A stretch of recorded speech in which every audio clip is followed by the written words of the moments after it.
All right, so it's the end of the day over here, the end of the workday, and I was getting ready to go for a walk, and I just decided before doing that, why not award a Stanley Cup to a team? This right now, I have the Toronto Maple Leafs, and the Detroit Red Wings are facing off in a couple of Stanley Cup Finals and a couple of different replays that I'm doing. This will not be for the other replay. The other replay, the 1948 one, because historically that ended on April 14th, and in real life, Toronto swept Detroit. I just, I don't know. I'm sort of taking liberties with it now. I'm taking a little time off, and I will, I mean, not too much time off, probably, hopefully, but I will play that game soon. I mean, I will play out the remainder of that series soon. But in the meantime, this one right now, this is the 1963 Stanley Cup Final using the game DoC Hockey. Played the full season with DoC Hockey. That was the secret season that's in this year notebook. There are the 4 games for the Cup Final. The first 4 games, Toronto was up 3-1 in the series. And I just thought I was just going to do Game 5. And in the other series I'm doing, Detroit and Toronto, they're deadlocked at 2 games apiece. And I thought, well, I'll play out Game 5, and maybe Toronto will win the Cup. And if not, DoC Hockey is such a quick playing game that I might just end up playing out the rest of the series. Historically, this one ended in 5 games. Toronto ended up defeating Detroit 4-1 in the 63 Stanley Cup Final. While it's probably April 19th, I mean, it is here. It's actually almost the 20th here, and it's April 19th elsewhere in the world. Historically, this was played on April 18th in real life back in 63, 59 years ago. So 59 years plus 1 day later. I'm not going to cut the page, so I'm going to be going back and forth here for who has the puck, and we'll see how that works out. And I might also, just in case I haven't shuffled well enough, what I might do to counteract that is just draw randomly from the deck for the sequences. I'll do my best to keep track of time in my head. I might pause and do like a count check toward, when I feel like it's getting toward the end of a period. Anyway, so Toronto is at home for Game 5. They had home ice advantage, both in real life and in my replay. They ended up finishing first overall.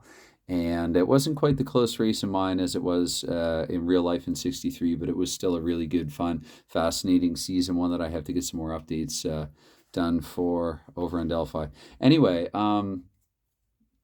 I guess without any further ado, let's drop the puck here and let's see who has possession first. Again, Toronto's at home, Detroit's on the road, and we're just under 3 minutes in. So let's try to fix the focus there on that a little better. Okay, so right off the hop is going to be Detroit here with possession, and play rate's going to be Floyd Smith, and Floyd Smith with an 8. Floyd Smith will be able to maneuver it to somebody. So through the neutral zone into Toronto's end, successfully in scoring position is future Toronto Maple Leaf Norm Allman. And Allman with the 3, unfortunately, he fanned on the shot a little bit, didn't get a good shot off. Johnny Bauer's all over that. We're back the other way now up to the 5-minute mark. It's going to be Frank Mahovlich for the Toronto Maple Leafs. Mahovlich with the 7. Mahovlich into the zone. He feeds it, centering pass to Ron Stewart, and Ron Stewart with the 10. About 5 minutes into the game here, he scores, and we have 1-0 game here for the Toronto Maple Leafs here in Game 5. And again, the Detroit Red Wings do face elimination here. Maybe I should zoom that out a little bit there in this series. So 1-0 Toronto again. For the exact time, I just Google a random number. So right now I'm just going to say about 5 minutes in, somewhere between 2.5 and 5 minutes in, to be a little more precise, I guess. And yes, I've got things. I'm just going to play through this one quickly. I'm not going to point anything out. Feel free to ask any questions and comments. I do have some other videos up where I do like slower plays through DoC Hockey, but probably most, if not everyone who would check this out is familiar with this game already. Anyway, get the secondary assist. That was Stewart from Mahovlich, and 4 of diamonds, Mahovlich again. So it's just going to be a 1 assist goal there, Stewart from Mahovlich. And it's going to be Toronto maintaining possession. Now it's Dave Keon with the puck. 10 is basically automatically through. Keon will get it to a team player. That team player, I'm going to say, is Alan Stanley. And Alan Stanley needs an ace or an 8 to a 10. Doesn't get that. So about 7.5 in now. We're up to the 10-minute mark. It's the Red Wings once again. Doug Barkley, a lot of assists during the regular season, but he's not going to be able to get one here. 2 cards come off, and to 12.5 minutes now. It's going to be Keon with another possession. Keon again with the 10. He's through. Keon will get it to Red Kelly. Red Kelly's had an outstanding playoff, and he narrowly misses. It's an outstanding save by Terry Sawchuk for that matter. That's Alex Delvecchio, the king for Detroit. Delvecchio now, I believe, up to the 15-minute mark. Detroit's on the road there. What I like to say, jokered out. So Delvecchio misplays it. 2 more coming off the pile. And to the 17.5-minute mark, Joker, when it's the first card in the sequence, it's home team's choice. Very easy to go with Red Kelly for this one. Kelly with the 9. He sets up Frank Mahovlich in the slot. Mahovlich sends it home late in the first period. That has to be discouraging for Detroit here in Game 5. So with about 2.5 minutes to go, Mahovlich from Kelly. So Mahovlich was the second point. The Jack of Clubs tells us that Bob Bond picking up the secondary helper there, starting the drive out of Toronto's end and into Detroit's. Anyway, with the final 2.5 minutes to go here, it's going to be the Maple Leafs retaining possession. Tim Horton, unfortunately, a little out of steam there late in the frame, and I didn't even have to burn those 2 cards. But after 1 period of play, Toronto, again, they're up by 2 games in the series right now, 3-1 after 4 games, and they're up by 2 goals here after 1 period. So after one, other than the Norm Allman chance, Detroit didn't really get a lot going in the first period, and already the pundits are speculating. I can just envision them, just hear them during the intermission, talking about how Detroit, it was a grueling 7-game series against Montreal, and so maybe I've heard, sometimes the team that you're playing is not really the team that's beating you, if that's exactly how it's worded. Anyway, maybe Detroit just doesn't have a whole lot left over after the prior series that did go 7 games. Toronto, for their part, I think they swept Chicago in the semifinal in this. I'd have to go and double check. It was not a competitive series. Yes, Chicago is here because I should cut these up, but I haven't, so I'm not going to now at this point. Anyway, it's going to be Toronto here to get things going the second period. Ron Stewart, who opened up the scoring in this one, but Stewart with the 3, that's going to be taken away by the Detroit defense. And now Detroit, it is Vic Stasiuk here with possession. Stasiuk here with the 8, just narrowly missing. He needs 9 or greater. So up to 5 minutes down to the second period, where Detroit will retain, though. Doug Barkley with the 4, unfortunately unable to get anything going either. Toronto now, they're laying back. They're up by 2, protecting their lead, where it's going to be Norm Allman this time. Norm Allman, he chips it forward. Allman gets it to Parker McDonald, and Parker McDonald has put Detroit on the board here just under midway through regulation. I did actually have, finally in this, I had a game go to sudden death, and it was Game 4. It was Kent Douglas scoring toward the end of the first 20-minute overtime period to put Toronto up 3-1 in this series. So Parker McDonald has scored here from Norm Allman, and the secondary would be Spades. So it's going to be Floyd Smith. So what I could do here, like this is 4, 8, 12, 16, and 17. Other than the secondary assist, I haven't had any team players or anything like that, so I know an average of 4 cards per sequence. Right now we are actually, we would be exactly halfway through the contest at this point. Anyway, so 2-1 here, about 30 minutes into it, about 10 minutes into the second period. And once again, it's the Red Wings coming away with it off the draw. Now look at this. This is a king, but the Toronto defense can only be penetrated on Red Kings. It was quite the outstanding Toronto defense in 63. So 2 more coming off the pile now, 12.5 in. Where to the 15 again, Detroit. Unfortunately, Fontaine unable to set up anybody in scoring position. 2 more coming off. And so final 5 minutes here, but it's Norm Allman. He has a point already in this. Allman with the Red Queen. So again, that's going to be broken up and taken away by the Maple Leafs defense. 2 more coming off now, 2.5 to go, I believe, in the frame, and that's going to be Frank Mahovlich. Frank Mahovlich looking for yet another point with a 9. Mahovlich gets it to Billy Harris, and Billy Harris, that's going to be a good save by Terry Sawchuk. So after 40 minutes of play, the Detroit Red Wings, courtesy of Parker McDonald, they have closed the gap by 1. Scoring title winner Gordie Howe, he had 87 points in my replay, 86 in real life. He's a little suspiciously quiet at the moment, and as I recall, actually, for really in the playoffs more often than not. I'd have to go back and double check, but I think I can say with reasonable confidence that his points per game and certainly his goals per game, he had 44 or 45 of them during the regular season, a little more than in real life, but the points worked out to be about the same.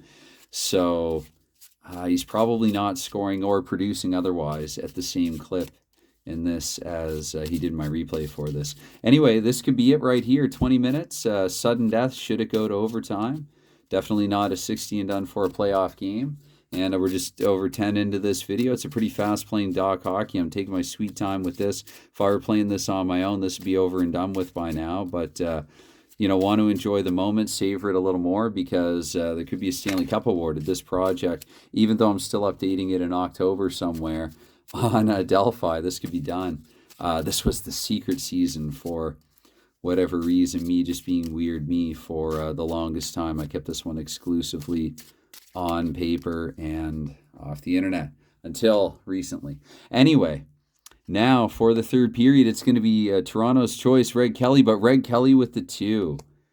So Kelly has knocked off the puck here, 2.5 in now. It's going to be Barkley, I think. Barkley with another touch here for the Red Wings. And Barkley, similarly, I don't know if he's playing at a little less than 1%. A perfect example of somebody who, again, after that grueling 7-game encounter with Montreal, we got the 4 and the 10 here. So that's going to be Stewart. Stewart's managed to feed it through to Frank Mahovlich, because when you have the Joker and you have the choice, you're going to give it to the Big M. And he has restored Toronto's 2-goal lead here relatively early in the third period. So it's Frank Mahovlich from Ron Stewart. That tandem of Mahovlich and Stewart, they've combined now for a couple of goals. And the 10 of hearts tells us that Dick Duff with the secondary helper there, Duff with the touch. So 3-1 here for Toronto. We're just, 5 in or 7.5 in? 4, 8, 12, I guess, 13 the secondary assist, so 7. So it's 12.5 minutes now. This is Detroit's season. It's do or die. And the Red Wings do have the puck. It is Larry Jeffrey. Larry Jeffrey with the Queen. What I said earlier, the aforementioned Toronto defense have managed to break that up and shut it down for the time being, where Tim Horton with the 7, where an 8 is required. So Horton unable to get anything going with it like a chance. Dick Duff again looking for another point, though. Duff with the 10 automatically through. Duff gets it to Red Kelly. And this is all but curtains. And of the many things that I love about DoC hockey, this is 4-1. So if we look here, we got 4, 8, that's 2 sequences. 12, that's 3. That's 4. That's 5. That's 6, and 1 secondary assist, and we need a second secondary assist. It was Kelly from Duff and Hart. So Kelly, again, he can't get 2 points in the same goal, so we'll just go with the lone assist there, Kelly from Duff. It's how I do it anyway, where I should have said off the top that I might be doing a couple things a little differently. I haven't had a Jack come up as card doing the sequence, or I don't even think it's card 4 for that matter, but it wouldn't have mattered anyway. These players already lost time due to injury during the season for which they are carded, so I don't take any additional time from them. But how much time did I say had come off? Anyway, basically Detroit has to get a goal on every sequence, so they could be out of time, I think, already if this card comes up red. Okay, so somewhat anticlimactically, we're going to play out this just to see if Toronto can pad their lead any. Brewer, that will also be taken away by an almost, though not quite as good, Detroit defense. And it is Toronto. Once again, Ron Stewart. So again, Stewart there would be injured, but I'm not going to bother. Maybe he's lower on the team card for having missed some time that season. The Red Wings with a team player here, 2 in the 10. So again, there probably are a few ways to do it. I would just go something like 3, maybe 4, 7, 3, 6, 9, 11, 13. So I'm going to say Billy McNeil here. And McNeil with the King, where again, unable to penetrate the Toronto D, the Iron Fortress there around Bauer. So I guess 2 more would come off the pile then, where it's going to be Frank Mahovlich, but let me double check. So there you go, a forgetful timekeeper, but it would not have mattered anyway, because I think we're about 22.5 minutes in now. So Mahovlich with the touch at the buzzer, where, yeah, somewhat controversially, the clock was running a little slow in at Maple Leaf Gardens. I guess they just wanted to savor them. I can't even offer an excuse for that. But this project is now kind of done and over with, except for all the online postings. So I really like actually what P-Jet did with 61 in the hockey blast, and putting Jeffrey on in the cup and moving him around on the tabletop. I can't do that. Oh, well, I guess can I balance that? Anyway, the Toronto Maple Leafs here, they again in real life, and in this replay now, are the Stanley Cup champions for 1963. So I guess they've left no doubt here. Who really was the best team in that season. And really, yeah, come to think of it too, going through the regular season, there weren't, I mean, obviously they would lose some games, but never really felt, they were maybe the one team that never really felt like a team in trouble for any extended period, because I can't say the same for the other teams, much like an actual NHL season, even though it's just cards for whatever reason. It just so happened that other teams and other players certainly would get hot and cold throughout. I know Greg Kelly came on really strong production wise late in the replay of this. Mahovlich, kind of the opposite. His goal scoring kind of cooled off. But anyway, I'm just rambling and reminiscing right now. The Toronto Maple Leafs, this also marks the first time, unless I would give Toronto credit for the one-off best of seven against the Chicago Blackhawks. The Blackhawks having won in King of the Hill replay, the Stanley Cup with hockey bones, and Toronto then ousting them in the one-off best of seven, post-mortem series. This feels a little more official. The Toronto Maple Leafs have won the Stanley Cup here with my replay of the 63 season. Anyway, any time and consideration that you give to a silly, geeky video, hockey hobby video like this, hockey replay video, well, it's never expected. It is still always appreciated. So anyways, enjoy playing your games. And again, thanks for any time given to this. Cheers and bye for now. I don't have a beverage.